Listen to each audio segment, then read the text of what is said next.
Tetulina musango bye bigambo obwedde ebiri ku mumwa gw'omukulu deputy spokesperson ow'ekibiina ki National Unity Platform Alex Waiswa Mufumbiro alongside Sauda Madaada. Era bano ojja kujjukira nti baleeteddwa mu kaduukulu ka poliisi bombi mu kaduukulu ka kooti oba mu kaguli bakayita kaguli. Wabula bwe bamaliriza okuba nti nno bakabatyemulira nti balina okugenda e Luzira paka ng'ennaku z'omwezi 29 Septemba guno gwennyini, Alex Waiswa Mufumbiro ayongedde okuba nti awaga n'okulaga nti amazima kagabeere mazima ye waakusigala nga wa NUP era nga wa National Unity Platform. At the same time, His Excellency Bobi Wine nga ye president we.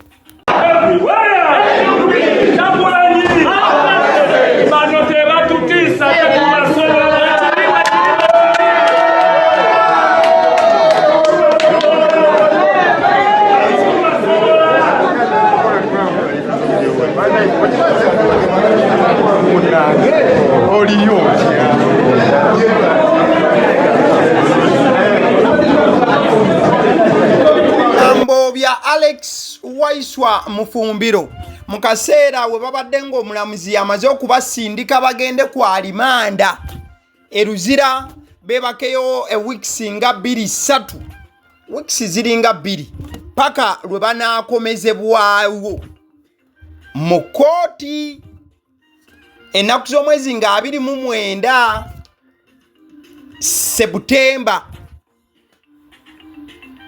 Kansooke nkuwa ku mulamuzi bwakatyemulidde bano ate tukomewo tutemeteme ensonga mbujjuvu nga we bibadde ku kooti olunaku olwaleero. Because you're going to come back here, it's a big team on defense, and you're going to keep saying there was no. Then we start affidavits of service. Then we go through that where the state will produce these documents, and if any, that is because they even don't know what they're going to verify. Yes, so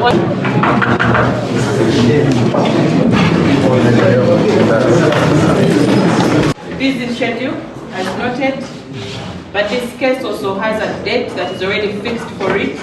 So I will stand on the same date, so that I can handle this issue not in pieces but as a whole as for now. Because it has a further date, I will stand by that date. Because court also has a schedule and we follow that schedule.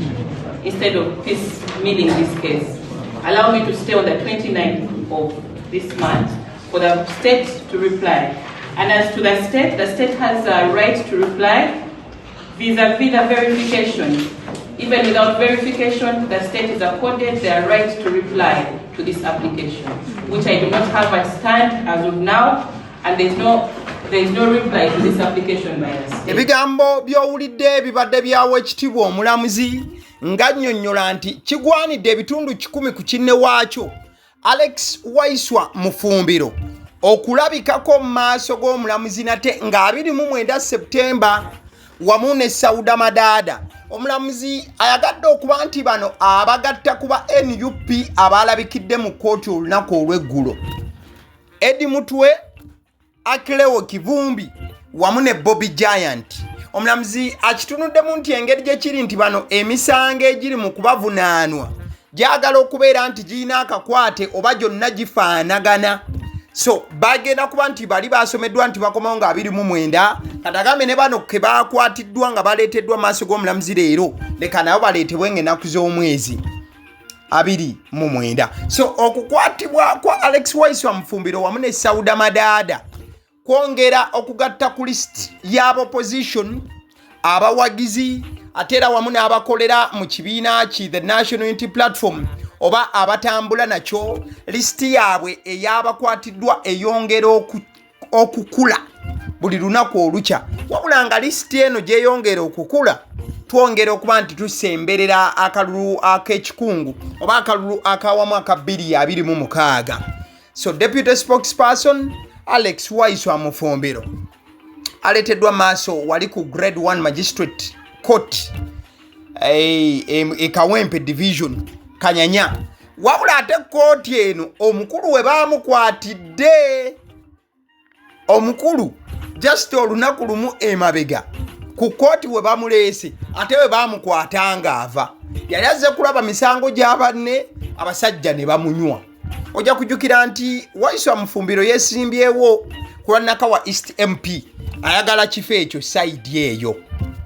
Wabula ojja kujjukira nti tebannasunsulibwa the electoral commission, tebannaba kubanga basunsulibwa. Wabula ate Sauda Madaada ye gwali naye ono ye yeesimbyewo ku kya woman lord councillor owa Kampala. Oyo bagenze okuba nti nno bamukwata ye nga yamaze okusunsulibwa akakiiko k'ebyokulonda. Sauda Madaada bamusanze ku booda ya Uganda ne Kenya. Abasajja we bamuliiridde ne bamukomyawo e Kampala. Emisango egisomeddwa bano olunaku olwaleero mubaddemu omusango ogwo gwa unlawful drilling n'omulala ogwa conspiracy to commit a felony. Emisango gino gy'emisango egyasomerwa Eddie Mutwe, Bobby Giant, Akleo Kivumbi n'abalala abali mu layini eyo nga bali mu kkomera essaawa zino. Gy'emisango gye gimu egisomeddwa bano. Wabula omwana muwala oba omukyala Sauda Madaada waliwo omusango ogubadde separate ogumusomeddwa okwawukana ku mirala egisomeddwa ababiri bano Waiswa Mufumbiro ne Sauda Madaada ye balina omusango omulala gwe bamusomedde awo. Wabula katusooka tulabe ku mwana mulenzi Waiswa Mufumbiro ng'awanda busagwa. Awanda busagwa. Batunana tetulina musango banoonya minonye bampambye nga bampamba ku kooti eno. Ekyo kikulaga nti amateeka tegakola. Owamba otya omuntu ng'omuwamba omujja ku kooti. I was a visitor of court. Ne bampambira ku kooti. That speaks to the usurping the capture of power of our country. Badde nga mbagamba bulijjo nti the doctrine of separation of powers has a lot of sanctity in the governance of any country. Omuntu alina okuba nga judicial bwakiri yeetengeredde. Omuntu alina okuba ne parliament ng'ekola. Omuntu alina okuba ne executive ng'ekola. Naye kati mu Uganda executive, judiciary ne legislature biri intertwined. Byonna biyambako okubeerawo kwa nakyemalira. Naye nsuubiza bannayuganda nti tetwewayo kulwana era tujja kulwana paka ku lunaku lusembayo nga tetulina gwe tutiriiridde. Bantuukiridde mukomera nga baŋŋamba mbe ku Kyagulanyi Robert Ssentamu era nga bateesa n'omuwendo gw'essente oguyinza okumpeebwa. Naye njagala babuulira wano olwaleero nti ekyo tekisoboka kuba tetuwagira muntu, tuwagira idea. The idea of making this country free for all. Nze ndi wano fayiro bakakola nga 6 bwe bambuze no statement bakisazaamu, bwe bambuze bakisazaamu. They are on a fishing expedition. But even on their fishing expedition, they have not found fish. But I'm here to waste Court's time. Court is in emisango mingi nnyo gy'abantu abati. We have a lot of backlog nga Court. Ate namwe Court, I am one of the agitators of your rights. I am agitating for your independent financing, such that when you have money, nobody influences you, like all other institutions. I have unequivocally stated that when we take power, the judiciary will have independent financing like all other sectors. And that I will stand with. So, as I stand for your independent financing, stand for justice. That's my statement this morning. People power. Our power. People power. Can you please? Everywhere. Kasa bulungi mukwano gwange nti akuddira mu luyimba tasobola kuba nti aluwoomya. So bigambo bya Alex Waiswa Mufumbiro ku byonna ebyabaddewo kuva abasajja we bamukutte n'ebirala ebyayolekedde oba ebyaddiridde. Kati nno olunaku olwaleero wakati nga Alex Waiswa Mufumbiro abasajja bamuleese wamu ne Sauda Madaada ate ye His Excellency Bobby Wine azambalidde n'agenda e Luzira. Ojja kujjukira nti e Luzira bano ababiri gye babasindise ku alimanda, Sauda Madaada ne Alex Waiswa Mufumbiro. Wabula Bobi Wine olunaku olwaleero awubyeko olubulu ekigere e Luzira, wali ku Luzira upper prison, era bw'atuuseeyo abadde agenze kuba nti acheckinga ku Dr. Kiza Besigye, si ye yekka agenze maaso okuba nti nno ayagala okulaba ku Edi Mutwe, Akleo Kivumbi n'abalala abagwa mu line efaananako bwetyo. In fact, His Excellency Bobi Wine olubadde okutuuka e Luzira akoze post ebadde nnyonnyola byonna ng'olugendo oba olutabaalo we lutambudde olunaku olwaleero. His Excellency Bobi Wine agambye bw'ati: This afternoon at Luzira upper prison, we checked on the National Unity Platform political prisoners, Edi Mutwe, Akleo Kivumbi, Bobby Young, and Bobby Giant. We also checked on Dr. Kiza Besigye and his colleague Haj Obied Lutali. The prosecution has not broken their spirits. His Excellency Bobby Wine ngagamba nti ettuntu ly'olunaku olwaleero bakebeddeko ku bannakibiina kya NUP abaasibibwa ku lw'ensonga z'ebyobufuzi. Agamba nti bakebedde ku Edi Mutwe, Akleo Kivumbi, Bobby Young ate era wamu ne Bobby Giant. His Excellency Bobi Wine agamba nti bakebedde ne ku Dr. Kiza Besigye wamu ne munywanyi we amanyiddwa nga Haj Obied Lutale. So Bobi Wine wakati nga ali mu kkubo ava e Luzira, ate munywanyi we Alex Waiswa Mufumbiro abasajja babadde bamuteeka mu mmotoka kubanga bamutwala wamu ne Sauda Madaada. Bobi Wine abadde ava Luzira nga munywanyi we Alex Waiswa Mufumbiro ne Sauda Madaada ate babavuga gye babazza. Emisango egikyavunanibwa bano mukwano gwange gy'emisango egyekuusa ku parade eyaliwo ku kitebe kya NUP mu February w'omwaka guno. Kati buli kiisi eyali ekuusa ku parade eyo ng'agirinako akakwate konna, abasajja bamugombamu bugombi obwala. In fact, nalabyeko conversation yabadde ku mukutu omugatta bantu. Waliwo omukulu amanyiddwa nga ensi egumire baasi yabadde agamba nti the airlights may not tell you this, but it was the biggest mistake ever made by NUP. Kati ng'omukulu agamba nti abagezi oba abakulu bayinza obutabagamba, naye NUP okuba nti ekola parade eyo y'ensobi gy'ekyasinze okuba ng'ekola. Wabula mwana mulenzi amanyiddwa nga Godwin Toko n'amwambalira n'amugamba nti nedda ssebo olimbye. Godwin Toko ye submission jaina agamba nti it is not true bro, there was no parade of this kind in 2020, yet NUP members and supporters were arrested en masse. Kati Godwin Toko ng'agamba nti omuntu okugamba nti NUP okukola parade y'ensobi ekyasinze okubeerawo, Godwin Toko agamba nti ekyo kya bulimba. N'amujjukiza nti muganda wange jjukira parade eno mu mwaka gwa 2020 teyaliiwo, era NUP teyakolako parade yonna mu 2020.